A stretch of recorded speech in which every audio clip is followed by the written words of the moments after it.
പാലത്തിന്റെ മുകളിലാണ് നമ്മൾ ഉള്ളത്. ഇതിന് തൊട്ട് മുന്നേ ഒരു എക്സിറ്റ് ഉണ്ടായിരുന്നു. അവിടെ എക്സിറ്റ് ചെയ്താൽ നമുക്ക് ചുങ്കം, ഫറൂഖ് കോളേജ് പോകേണ്ടവർക്കൊക്കെ അവിടെ എക്സിറ്റ് ചെയ്ത് അവിടെ ഒരു എൻട്രി ഉണ്ട്. എൻട്രി ഇതാണ്. നമ്മളിപ്പോ അറപ്പുഴ പാലത്തിന്റെ മുകളിലേക്ക് കടക്കാൻ പോവാണ്. അറപ്പുഴ അഴിജിലം കഴിഞ്ഞ് അറപ്പുഴ പാലം എത്തി. ഇവിടൊക്കെ 2 സൈഡും ഓപ്പൺ ആക്കിയിട്ടുണ്ട്. കുറെ മുന്നേ, ഒരു മാസം മുമ്പ് നമ്മൾ വന്നപ്പോഴൊന്നും ഇവിടെ ഇങ്ങനെ ഓപ്പൺ ആയിട്ടില്ലായിരുന്നു. അപ്പൊ അത് കംപ്ലീറ്റ് ആയത് ഇപ്പോഴാണ്. അറപ്പുഴ പാലാണ് കാണുന്നത്. ഇവിടൊക്കെ കാറിന്റെ സ്പീഡ് ലിമിറ്റ് കൊടുത്തത് 80 ആണ്.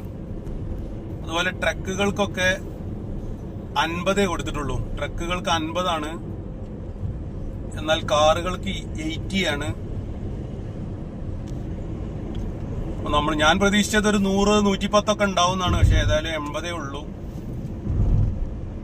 ഇവിടെയും ഒരു എക്സിറ്റ് ഉണ്ട്. അറപ്പുഴ പാലം കഴിഞ്ഞിട്ടൊരു എക്സിറ്റ്.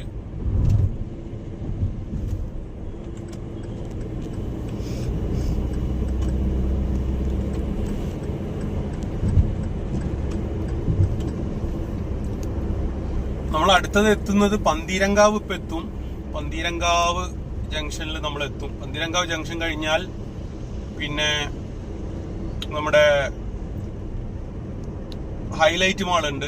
ഹൈലൈറ്റ് മാളിലാണോ ആദ്യം പോണത്? നമ്മള് ഡോക്ടറെ അടുത്ത് പോയിട്ടല്ലേ? നമ്മള് ആദ്യം ഡോക്ടറെ അടുത്ത് ഒന്ന് പോവാനുണ്ട്. അതിനുശേഷമാണ് ഹൈലൈറ്റ് മാളിലേക്ക് തിരിച്ചു വരിക ചെയ്യുക. ഹൈലൈറ്റ് മാൾ കഴിഞ്ഞതിന് ശേഷം തൊണ്ടയാട് ജംഗ്ഷൻ. തൊണ്ടയാട് കഴിഞ്ഞാൽ തൊണ്ടയാട് നമ്മൾ ലെഫ്റ്റിലേക്ക് തിരിഞ്ഞിട്ട് കോഴിക്കോട് ടൗണിലേക്ക് കയറും. അല്ലെങ്കിൽ പിന്നെ തൊണ്ടയാടെന്ന് പോകാഞ്ഞാൽ അടുത്തത് വേങ്ങേരി ജംഗ്ഷൻ ഉണ്ട്. വേങ്ങേരിയിൽ നിന്ന് ഇടത്തോട്ട് തിരിഞ്ഞാലും മതി. നമുക്ക് ഏറ്റവും ഫസ്റ്റ് തൊണ്ടയാടുന്ന് തന്നെ തിരിയാം. തൊണ്ടയാടുന്ന് വെറും 2-2.5 കിലോമീറ്റർ ലെഫ്റ്റിലേക്ക് പോയാൽ നമുക്ക് കോഴിക്കോട് ബസ് സ്റ്റാൻഡിലേക്ക് എത്താം, കോഴിക്കോട് ടൗണിലെത്താം.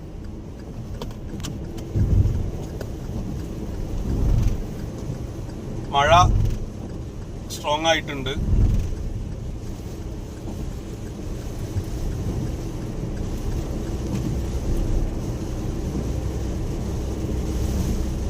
ഇവിടെ 100 ആണ് സ്പീഡ് ലിമിറ്റ്. 100 ഉണ്ട്.